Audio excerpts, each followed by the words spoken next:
दान करने के बाद जीवन में कितना बड़ा बदलाव आता है, ये पुराण हमें बताते हैं। पुराणों की कहानियां तो हम लोग पढ़ लेते हैं और उन्हें केवल पौराणिक आख्यान मानकर छोड़ देते हैं, लेकिन मैंने ऐसे अनेक लोगों को निकट से देखा है जिन्होंने दारिद्र्यपूर्ण अवस्था में दान किया और आज वे बहुत उत्थान की स्थिति में।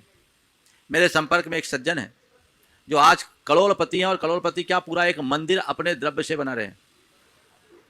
उन्होंने कहा, महाराज हम लोग तो फुटपाथ पर चूड़ी बेचते थे, दुकान भी नहीं थी, फुटपाथ पर चूड़ी बेचते थे, कोई साधन नहीं, रोज कमाना रोज खाना। आज अगर एक दिन नहीं है तो कई बार ऐसा होता था कि कोई व्यवस्था नहीं होती थी, लेकिन उस दरमियान गुरुदेव का सानिध्य मिला, हमारे मन में दान देने की भावना जगी, और उस दान जन पुण्य की वजह से आज हमारी स्थिति इतनी सुदृढ़ हो गई कि आज पूरे समूह सदन का निर्माण कर रहे हैं। नाम ही ले लेता, कटनी में विजय भाई चूड़ी वाले कहलाते, वो नीचे से शुरू हुए। आज व्यक्ति के सामने जब कभी भी दान की बात आती है, लोग सोचते दान देने से हमारा पैसा कम होता है। कभी ऐसा मत सोचना।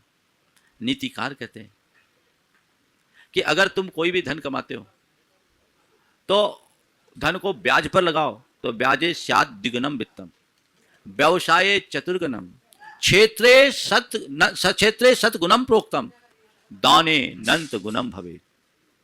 यदि तुम अपने धन को ब्याज में लगाओगे तो दुगुना होगा, व्यापार में लगाओगे तो चौगुना होगा, खेत में बोओगे तो 100 गुना होगा, लेकिन दान में लगाओगे अनंत गुना होगा। ये श्रद्धान अपने अंदर होना चाहिए, और इसलिए दान से हमेशा दान में अभिरुचि रखनी चाहिए, दान के प्रति उत्साह बनाए रखना चाहिए। दानम दुर्गति नाशनम, दान दुर्गति का नाशक है, ये श्रद्धान व्यक्ति के हृदय में होना चाहिए। आज लोग धन के भोग में तो प्रगाढ़ रुचि रखते हैं, धन के अर्जन में भी खूब तत्पर रहते हैं, धन के संग्रह और संरक्षण के लिए भी पागल होते हैं, लेकिन धन का दान करने के क्षेत्र में लोग प्रायः पीछे रह जाते हैं। वो नहीं होना चाहिए। जीवन में एक बदलाव घटित होना चाहिए, लोगों की चिंतन की धारा बदलनी चाहिए, और ऐसा कुछ हो तो जीवन में बदलाव आता है। तो यहां कह रहे दानम दरिद्रस्य, दरिद्र व्यक्ति का दान जीवन का उत्थान कराता है। मैं आपको एक दूसरा उदाहरण देता हूं। सन 2009 में यहां 10 लक्षण में शिविर लगा था। उस शिविर में लोगों के भोजन की व्यवस्था के लिए मध्य प्रदेश से कई महिलाएं भी आई थी, जो सब पेशेवर थी, भोजन बनाने वाली थी। उन लोगों को 10 दिन में जो भी मिला होगा 2-2, 3-3, 4-4 हज़ार रुपये मिले होंगे। उनमें से सभी महिलाओं ने यहाँ आकर 1100 रुपये की एक ईंट रखी।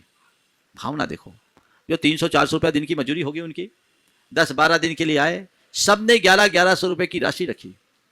और एक महिला वो भरी आंखों से आके कहती है कि मेरी स्थिति नहीं है पैसे देने की, पर मैं ईंट रखना चाहती हूँ, ये मंदिर बन रहा है, इसमें ईंट रखना चाहती हूँ।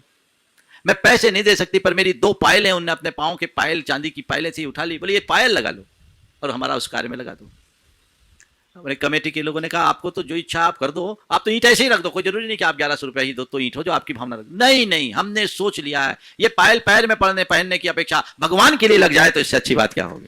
भावना देखो। मैंने उनका अभिनंदन कराया मंच पर। हम लोग करोड़ों का दान देने वाले हो सकते हैं, लेकिन ये तो सर्वस्व का दान है, उससे ऊंचा दान है। लेकिन आपको बताऊं 2009 में उसकी ये दशा थी, और उसका पुण्य ऐसा गाढ़ा हुआ कि उसका लड़का पढ़ लिख कर एक मल्टीनेशनल कंपनी में जॉब कर रहा है, और आज जीवन एकदम समुन्नत हो गया। परिवर्तन ऐसे होता है। सोच बड़ी रखने का परिणाम सदैव बड़ा होता है। कभी भी छोटी सोच मत रखो। उदारता अपने हृदय में होनी चाहिए, और अपनी आय के अनुपात से दान में हमेशा उत्साह बनाकर रखना चाहिए। समझ गए?